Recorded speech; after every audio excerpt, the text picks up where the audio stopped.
We shift our focus to this story now. Cost savings, efficiencies, reduced queues at voting stations and increased voter participation are just some of the benefits enjoyed by countries using the electronic voting system. However, the users acknowledge that the system is prone to challenges like theft and vandalism.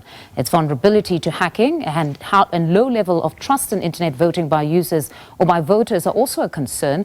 Estonia, which has been using e-voting for 2 decades, and Namibia, which has pioneered the new model of voting on the African continent, as well as the Democratic Republic of Congo, shared their experiences of using e-voting on the second day of the E-voting Conference currently underway in Cape Town. For more, let's cross to SABC News reporter Natasha Phiri, who's in Cape Town for us. Good afternoon, Natasha. So it is day 2. Just talk us through some of the contributions from several stakeholders. Well, thank you so much, Mfundo, and to our SABC News viewers. Quite an interesting day and quite interesting inputs that were made by the various stakeholders. You talk about Estonia, which has been using electronic voting for almost 2 decades, 20 years, Mfundo. They've also introduced i-voting, online voting. And although the population is small, it seems to be working well for them. They even have a voting app where voters could actually vote from the comfort of their homes. You then move over to Namibia, which has actually had positive things to say about, e-voting. Of course, there is the negative, and the DRC, which I found very, very interesting. I mean, this is a country, Mfundo, the second largest country on the African continent.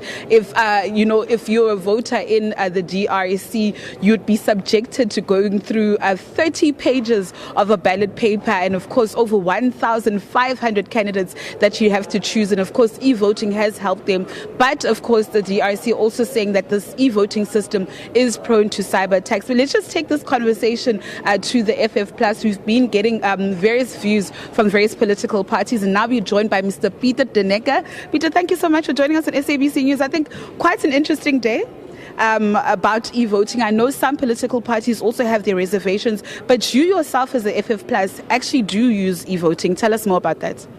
Yes, good afternoon. It's correct. We've been using e-voting for the past 4 years. It's not been an easy road, I must say. And we had to test the system, specifically connectivity. But we've had a great and successful conference 2 weeks ago where all the voting took place on a e-voting system, and it has been working for us. We started in our branches, we've tried it on provincial and regional level, and finally using it on a national level, and it has worked. But it came with a lot of pain, especially in the beginnings, connectivity problems. And I think that's one of the challenges that we must in South Africa look at, the risks involved before we can go to a full-on e-voting system. And you talk about our challenges of infrastructure, the digital divide. Do you think that we are ready in the immediate future? I mean, yes, we heard yesterday the IEC saying that 2026, 2029, we may not be ready. When do you think South Africa could be ready for such a system? I agree with the IEC. I don't think we're ready in 2029. I think there's still a lot of work to be done, but it's good that we now already start to talk about it. The fact that we actually already have a form of an e-system where people can register online, and the election process has started with being able to register. It's getting to e-voting. But it's good that we now already talk about it. It's good that there are institutions that's helping their students, for instance, with student elections, to vote online. So it's something that we must discuss. But unless we address those infrastructure challenges, I don't think we will be there within the next 5 or even 10 years.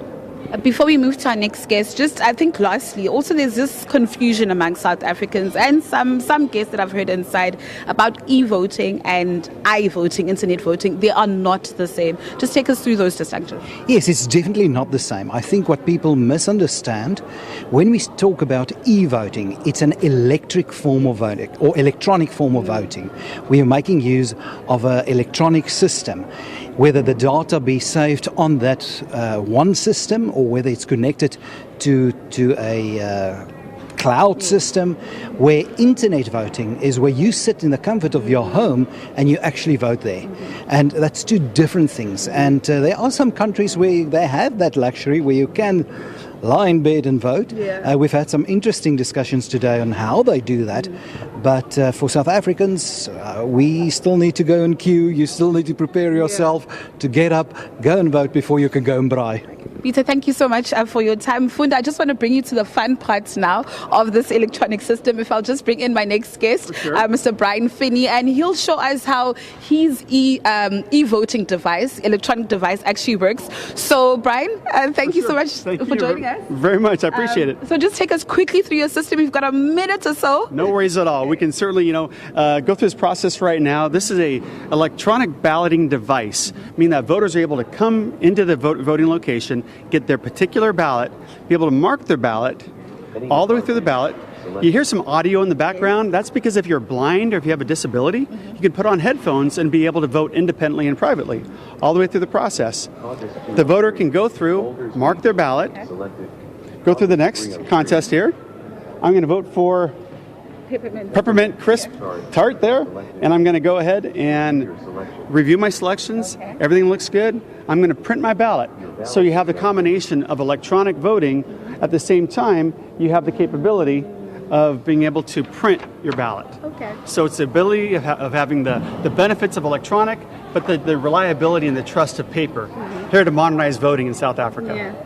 Thank you so much for that demonstration. Well, I hope, Fundo, you understand what is actually going on here, and of course our viewers. But these are just the start of these conversations in Fundo, where the country or where voting could actually look like in the near future. But it's also very important to make that distinction between electronic voting and i-voting, which is internet voting, that the two are actually not the same. And when we talk about electronic voting, we talk about such devices that may be introduced at voting stations where voters could actually vote at that very, a voting station or the polls. But with that said, it's back to you in studio. No, quite impressive and quite important that we make that distinction between e-voting and i-voting, as you say. So e would still not necessarily be remote, but then the i-voting would be one where it is remote and you can do it in the comfort of your own home. Very impressive, but I must say I was overwhelmed just looking at all that he was explaining there. Thank you very much. That's SABC News reporter Natasha Phiri out in Cape Town for us at day 2 of the e-voting conference currently underway. But